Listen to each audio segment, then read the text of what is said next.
Hello, my soul brothers and soul sisters. I am Ron Smith, and this is the Dr. Ron Smith Investigate Show, where we separate the real from fake, the fact from fiction, and give you the winner's edge. And sometimes we return your water into wine.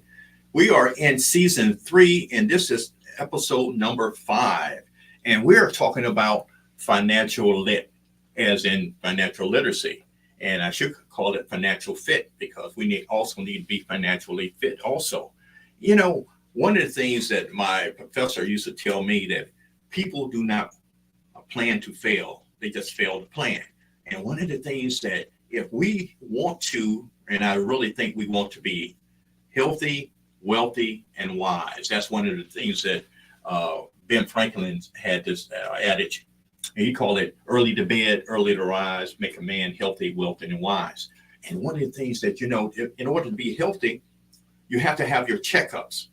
I know generally they say you should have a annual checkup, and basically you're supposed to go to your dentist maybe every 6 months to get your regular checkup and get cleaning. And the thing about it is that why do we put our finances on the back burner? Basically, usually we wait to the end of the month or whenever the first of the month when we pay our bills to actually dive into those things. And in order to be healthy, you have to have your annual checkup. In order to be wealthy and wise, you have to be able to invest in yourself because that should be the first investment that you make. And I wrote down a couple of books that I think you should actually take advantage of. And this is, I've read over close to 100 books over the last 10, 15, 20 years about personal finance. But here's the ones that kind of jump out at me. And I think if you hadn't started your collection of investment, you should get these ones right here. The first one was Rich Dad Poor Dad, and that was by Robert Kiyosaki.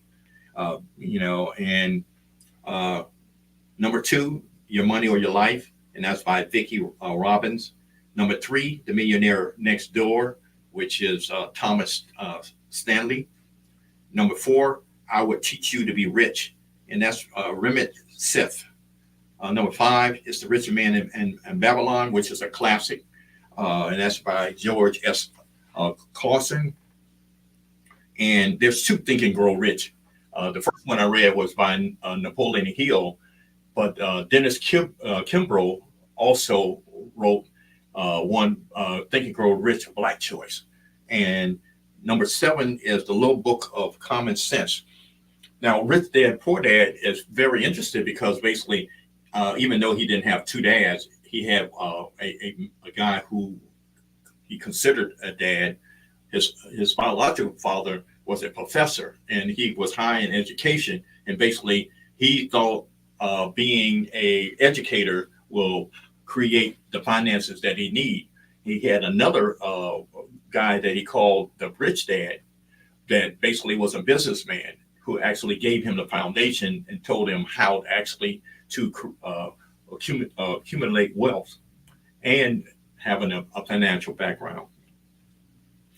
Your Money or Life by Vicki Robbins. Basically, we work for money, or do we let our money work for us? And basically, sometimes we get into this hamster wheel and get it twisted.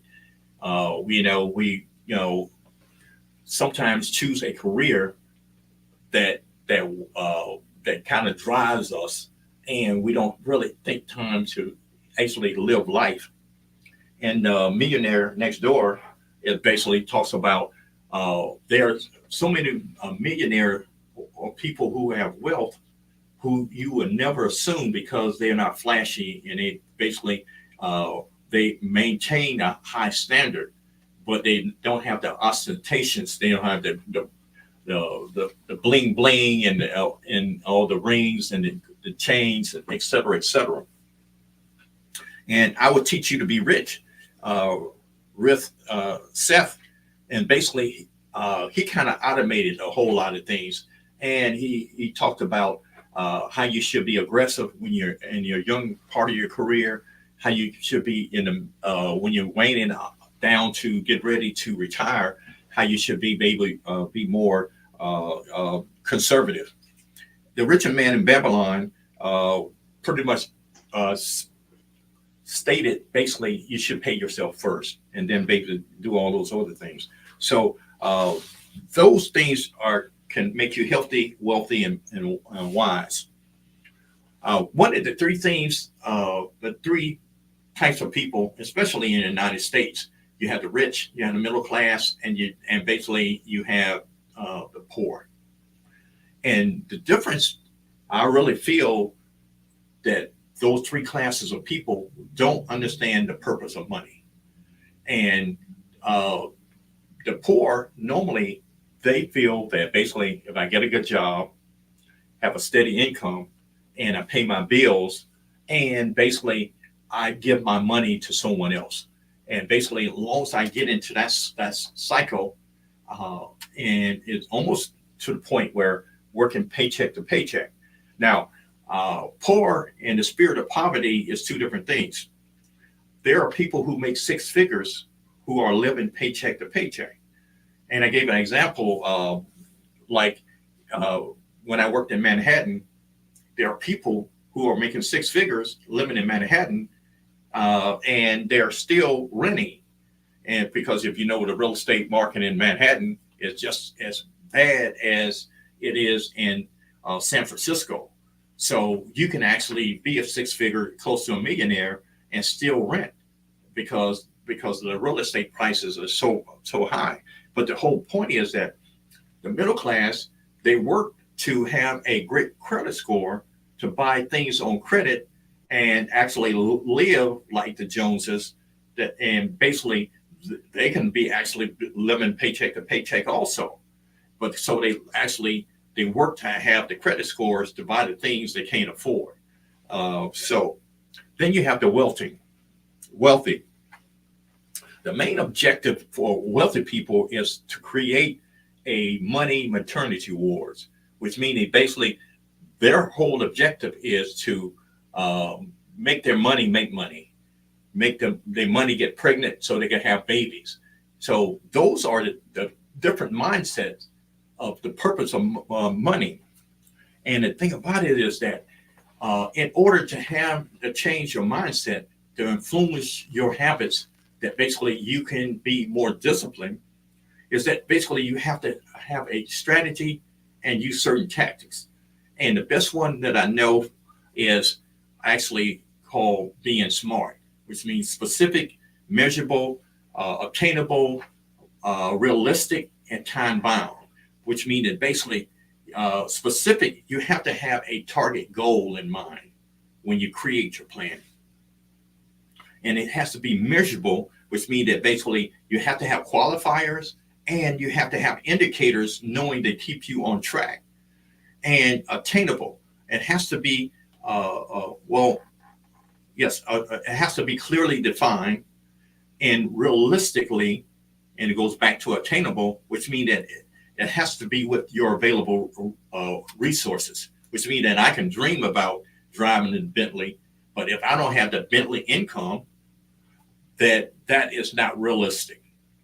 And time bound goals, which means that basically I should be saying that I should have my monthly goals, might have my quarterly goals, as well as my annual goals.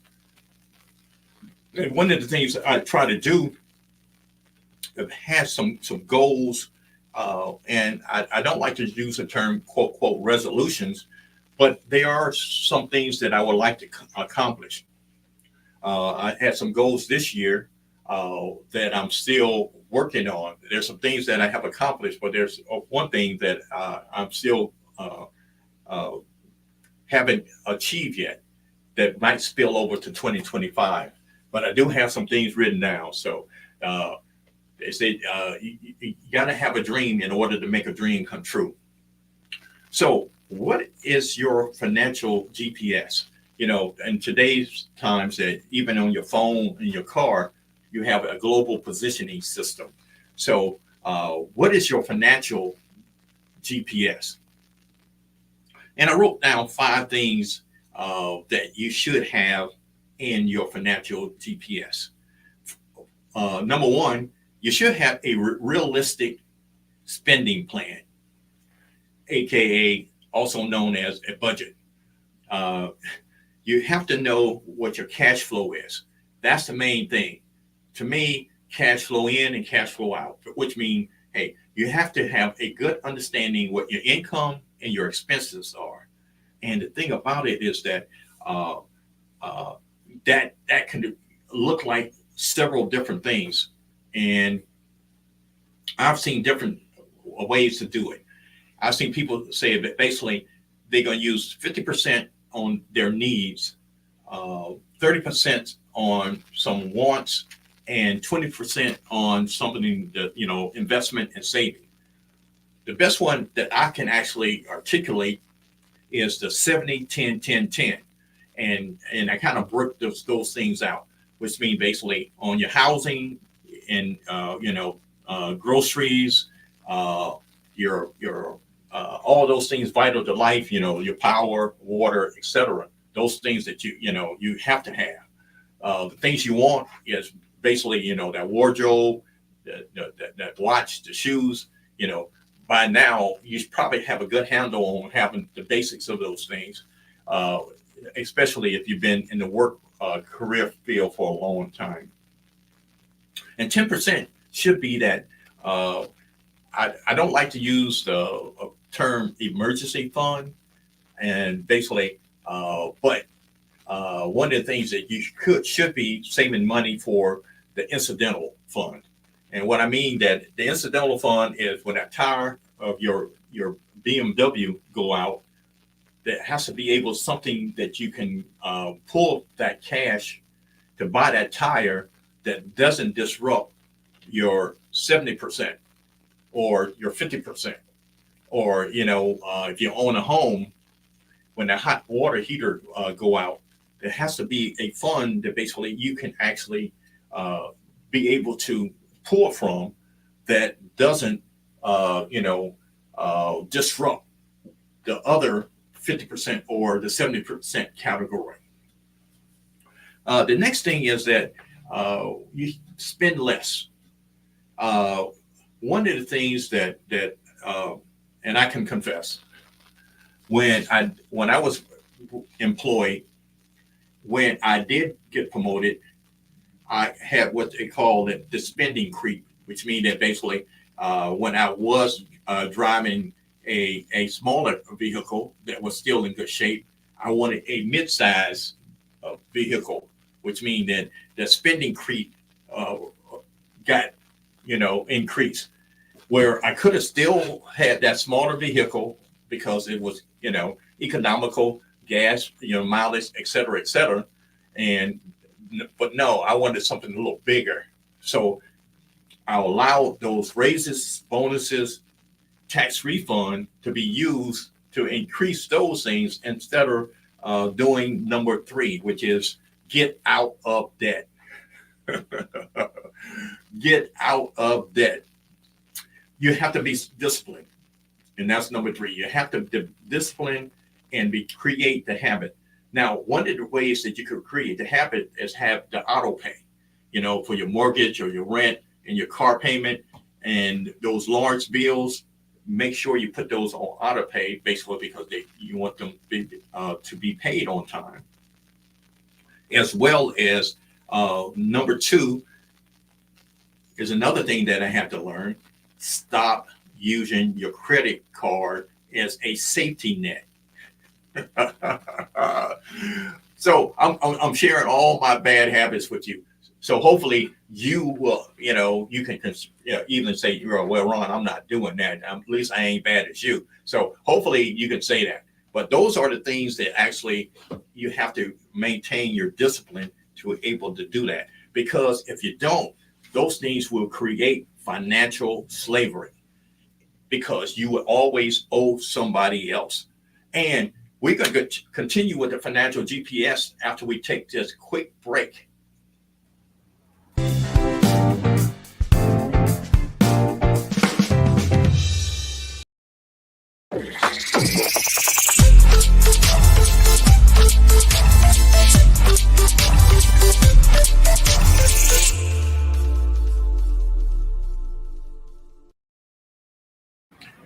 We are back, and we're talking about this is season 3, and this is episode number 5, and we are getting financially lit.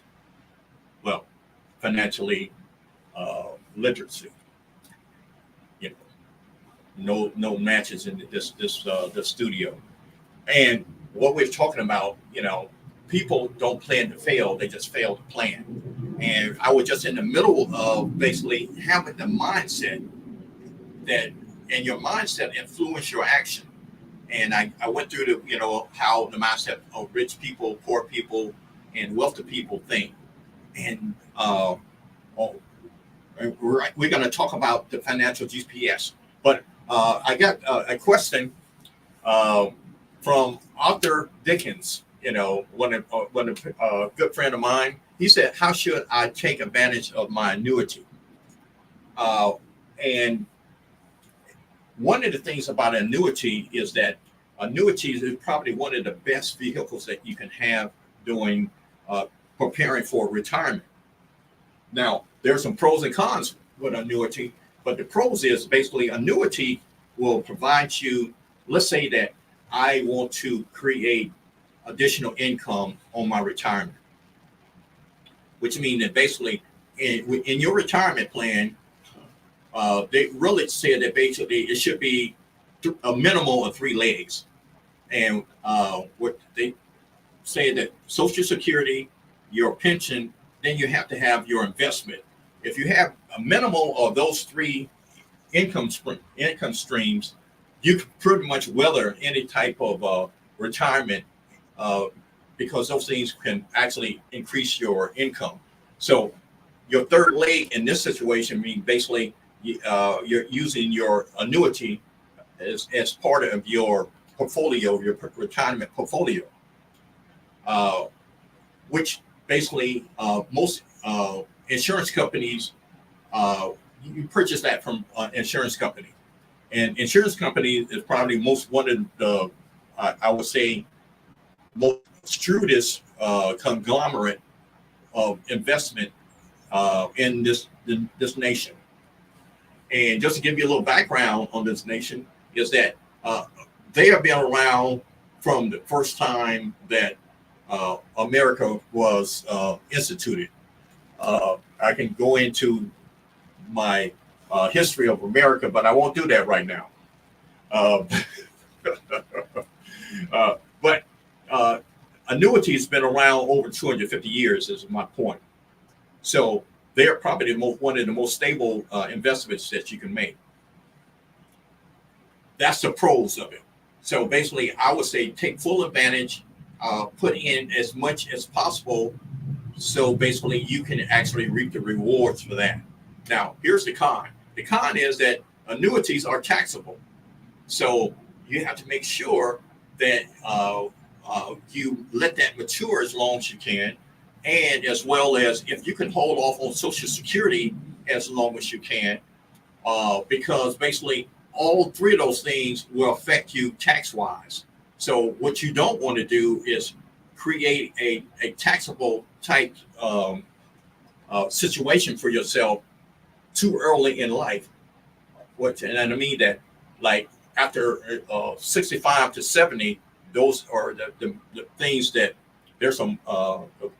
And one thing I learned from taxes is that you will always be taxed, but your age can be a benefit to you later. So if you can push off those annuities to later, and to take advantage of your tax situation, because basically you're gonna normally a person late 60s, early 70s, they have paid off their home, they have basically purchased their dream vehicle, if you can want to call it that, and they don't have children as tax deductible. So basically, you are positioning yourself. If you have, if you're married, or if you have a significant other, but you are in a higher tax bracket. But I will definitely suggest that annuities are a good way to supplement your retirement. Getting back to financial GPS, I talked about a realistic spending plan, which basically creating a budget, which means that creating, knowing where your income and your expenses are going, knowing where your assets and liabilities are, and making sure you understand the cash flow, because that's key. Cash flowing in and cash flowing out. That is almost like the lifeblood of your financial situation. And then I talked about number two, spend less. And I talked about, when you do get raises and you do get promoted, and you do get a tax refund, don't let that go to your head and start purchasing those things or moving up into even moving to a bigger house or moving to a bigger car, because those things, when you move up, there's a price tag to those things, where basically it will preclude you from doing number three, which is get out of debt. And I ended on the prior to the break is that debt is financial slavery, because you have to dance to the tune of whoever you are in debt to, and you should be able to get out of that as soon as possible. And I said, do not use your credit cards as a safety net. You have to be able to create those other funds. Like I said, I don't like to use the term emergency fund, because basically, or rainy day fund, because that is exactly what's going to happen. But we know that basically cars need to be repaired, and hopefully, you have the the extended warranties, et cetera, et cetera. Be careful with the extended warranties, though. They're the ones that you see on TV might not be as good as they claim to be, and I'm just put that out there. But there are some good ones. That's number three. Number four,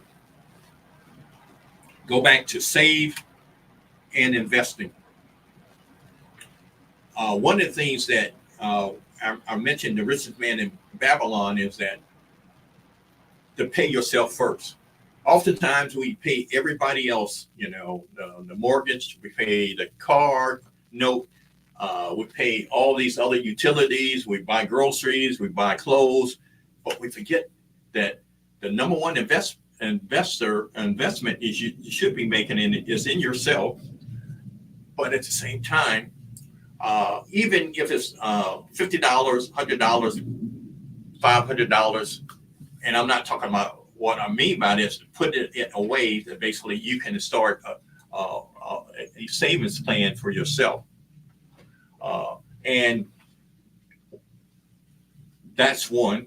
But then again, you have another part of that, that you are investing, which means basically, if you are a novice in investing, I would suggest that you do a IRA or 401k. But there's some, some things that you can actually make that work for you too.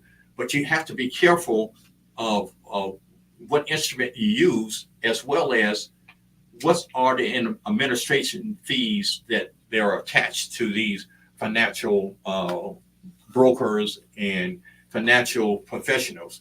One of the things that I know for sure is that they have very from 0.3% to 5% of your total that they receive quarterly, semi-annually, or annually.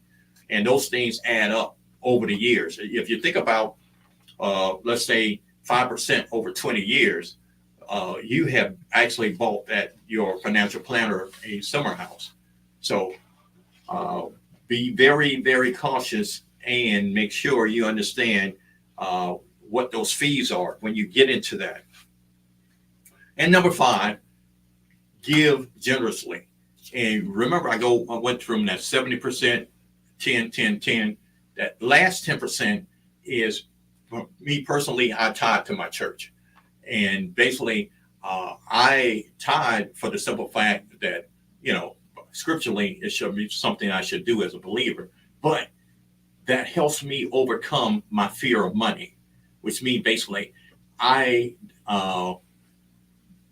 it makes me better as an individual, and it makes me better to control where my money is going. So I really believe in that. And I have some other people that I used to work with that actually they tithe 50% of their income. Of course, they are very astute in their investments and stuff. So 10% is very reasonable. Now, what I want to do right now, and I'm going to give you a quiz that I gave to some entrepreneurs, some financial investors, and some other people. Last Friday, I had the opportunity to speak to them about financial literacy. Now, you can send me your answers at SKST at skstradio@gmail.com. Send me your answers. So, and I got 10 quick questions. Number one, tell me, what is a credit card? Number one, what is a credit card? Number two, if your employer offers a 401k plan, when is the best time to start contributing to it? If your employer offers you a 401k plan, when is the best time to start contributing to it? Number three, which of the following is never a step in writing a check? Number three, which is the following is never a step in writing a check?